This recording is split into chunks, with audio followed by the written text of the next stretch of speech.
नमस्कार साथियों, न्यूज़ दुनिया नीरज शर्मा यूट्यूब चैनल पर आप सभी साथियों का वंदन अभिनंदन। साथियों, सहारा इंडिया से जुड़ी ज़मीनें जो देश भर में सहारा इंडिया ने खरीदी थी और उनको औने-पौने दामों में जो है उनको बेचा गया और उन ज़मीनों को जो है खुर्द-बुर्द किया गया। ये पैसा सहारा सेवी केस में जमा होना था और ये पैसा सहारा सेवी केस में जमा नहीं हुआ। ये इस बात को झारखंड की सीआईडी ने इस बात पर मुहर लगाई है और आज देश भर के हिंदुस्तान टाइम्स और प्रभात खबर ने जो है आज इसको प्रमुखता से अपने जो है न्यूज़ में जो खबर दी है और इसको खबर बनाया है। आपको पूरी चीज़ें मैं विस्तार से जो है बताता हूँ कि किस तरह से सहारा इंडिया की ज़मीनों का फर्जीवाड़ा सामने आया है। सहारा पर जांच, सेबी द्वारा निर्धारित मूल्य से कम में बेची गई जमीनें और सीआईडी ने विस्तृत जांच के लिए एफआईआर दर्ज करने की अनुशंसा की। रांची बोकारो से फंड ट्रांसफर, सेबी में जमा नहीं हो रहे पैसे और कैसे कहां कहां जो है ये जमीनों को बेचा गया है। हिंदुस्तान न्यूज़ की जो है खबर है और आज 12/7/2025 की ही खबर है। तो बिग ब्रेकिंग न्यूज़ न्यूज़ दुनिया चैनल पर अगर आप हमारे नए व्यूअर हैं तो प्लीज़ चैनल को लाइक एवं सब्सक्राइब करते रहें और सहारा इंडिया के स्कैम से जुड़ी हर खबर न्यूज़ दुनिया नीरज शर्मा यूट्यूब चैनल पर। तो साथियों, रांची हिंदुस्तान ब्यूरो सहारा समूह की जमीनों के फर्जी तरीके से औने पौने दाम में बेचे जाने के मामले में झारखंड सीआईडी ने सहारा इंडिया के अधिकारी शैलेंद्र शुक्ला से पूछताछ की है। पूछताछ में शुक्ला ने खुलासा किया कि सहारा मुख्यालय के निर्देश पर रांची और बोकारो जोन से कलकत्ता, गुवाहाटी, पटना, वाराणसी, लखनऊ आदि दिल्ली आदि जोन से पैसे ट्रांसफर किए जाते थे और फंड के लेन देन का आदेश तत्कालीन मंडल टेरिटरी प्रमुख नीरज कुमार पाल और मुख्यालय एग्जीक्यूटिव वर्कर एसवी सिंह और उनके कार्यालय द्वारा किया जाता था। सीआईडी रिपोर्ट में यह भी बताया कि अभी तक जांच में यह बात सामने आई है कि सहारा समूह ने फर्जी कंपनियों के माध्यम से फर्जी व्यक्तियों को अधिकृत किया। इसके बाद सहारा समूह की जमीनों को सेबी के द्वारा निर्धारित मूल्यों से कम मूल्य पर बेचा गया। जमीन की बिक्री की राशि सेबी में जमा नहीं कराई गई और सीआईडी ने जांच के बाद सौंपी रिपोर्ट में बताया कि सेबी ने राशि जमा नहीं कराई गई है और ना ही उसे निवेशकों को लौटाया गया है, बल्कि ये पैसा मनमाने ढंग से अपने निजी कार्यों में खर्च किया गया है। सीआईडी ने विस्तृत जांच के लिए इस मामले को एफआईआर दर्ज कराने की अनुशंसा जो है की है। कैसे कहां जमीन में गड़बड़ी हुई? बेगूसराय में 28.39 एकड़ जमीन वैल्यूएशन सेबी के वैल्यूअर श्याम कुमार ने 2018 में किया था। तब इसकी कीमत 41.17 करोड़ आंकी गई थी।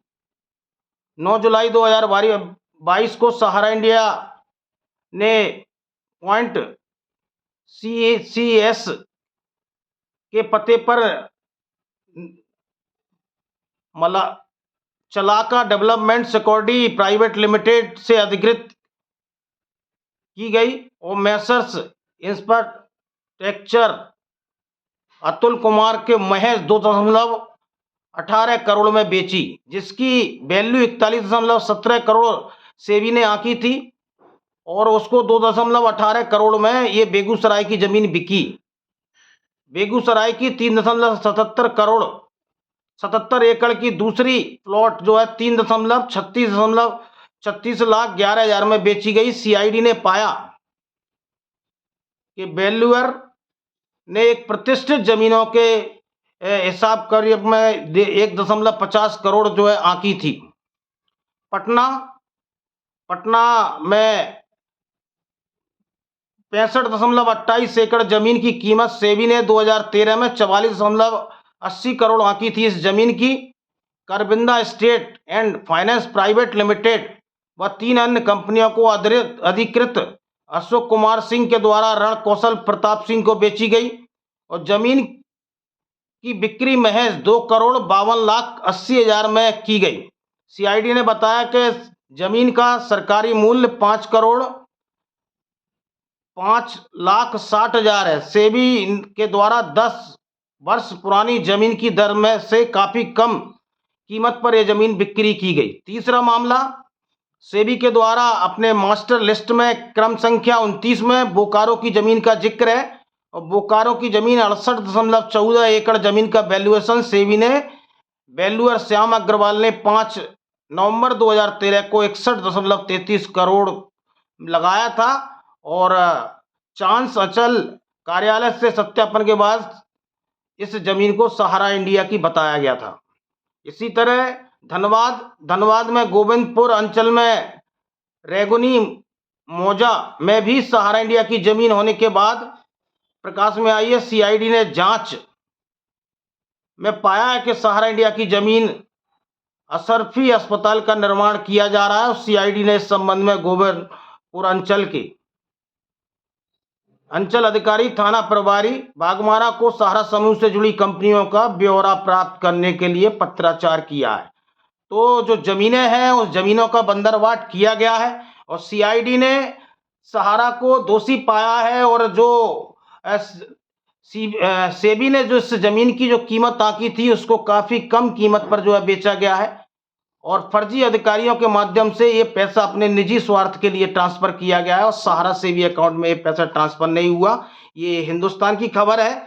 प्रभात खबर ने भी आज इसको अपने मुख्य पृष्ठ पर छापा है, जिसकी हेडलाइन है, सहारा सुप्रीम कोर्ट ने सहारा समूह को संपत्ति बिक्री नहीं करने का दिया था निर्देश। सहारा ने बिहार में करोड़ों की जमीन कम दाम में बेची और सेबी में जमा नहीं किए पैसे और जमीन बेचने के लिए न्यायालय और सेबी के निर्देशन का नहीं किया सहारा ने अनुपालन और सीआईडी की जांच में हुआ खुलासा। प्राथमिकी दर्ज करने के लिए डीजीपी से की गई है सीआईडी ने अनुशंसा और जमीन बिक्री से जिले में पैसे के मनमाने तरीके से निजी कार्यों में खर्च किया गया। तो आज लगातार जो हम सहारा इंडिया के स्कैम को, सहारा इंडिया की मंशा नहीं थी कि ये सहारा सेबी प्रकरण निपटे। अगर सहारा चाहती, जिस तरह से उसने जमीनों को बेचा है और सहारा सेबी अकाउंट में पैसा जमा कर सकती थी, लेकिन उन्होंने अपने निजी कार्य के लिए पैसा जो अलग अलग कंपनियों के नाम से जो है जमीनें खरीदी गई थी और औने पौने दाम में ये जो है बिकी। ये अभी आपको बेगूसराय का, आपको जो है बोकारो का और आपको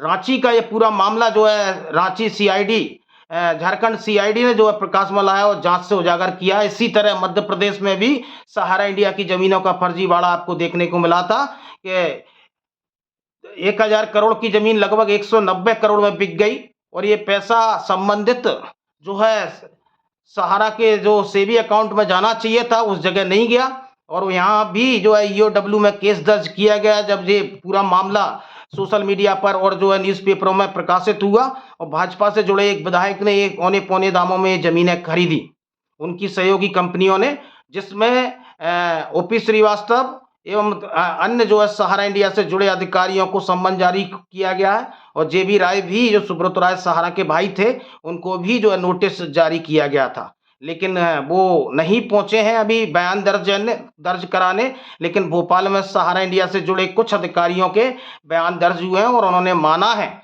कि हमें तो केवल दस्तखत करने के लिए अधिकृत किया गया था और ये पैसा कहाँ गया, कैसे गया, ये इसकी जानकारी हमको नहीं।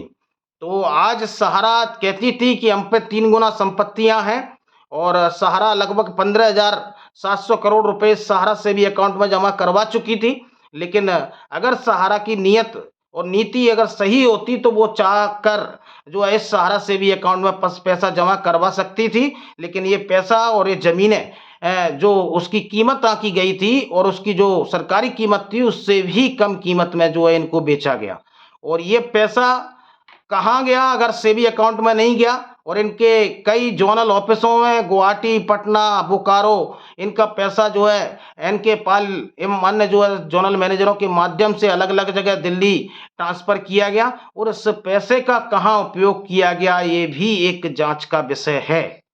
तो ये सहारा इंडिया की वो हकीकत है जो लोग कहते हैं कि सहारा इंडिया देशभक्त कंपनी है, सहारा इंडिया ने जो है सही काम किया, तो ऐसी सहारा की कोई भी जो कंपनी नहीं है जिसमें स्कैम नहीं हुआ। तो ये सहारा ने निवेशकों के प्रति भुगतान के लिए कोई पहल नहीं की, केवल और केवल मामले को उलझाने का काम किया। तो जागरूक रहिए, न्यूज़ दुनिया नीरज शर्मा यूट्यूब चैनल को लाइक एवं सब्सक्राइब करते रहिए। धन्यवाद।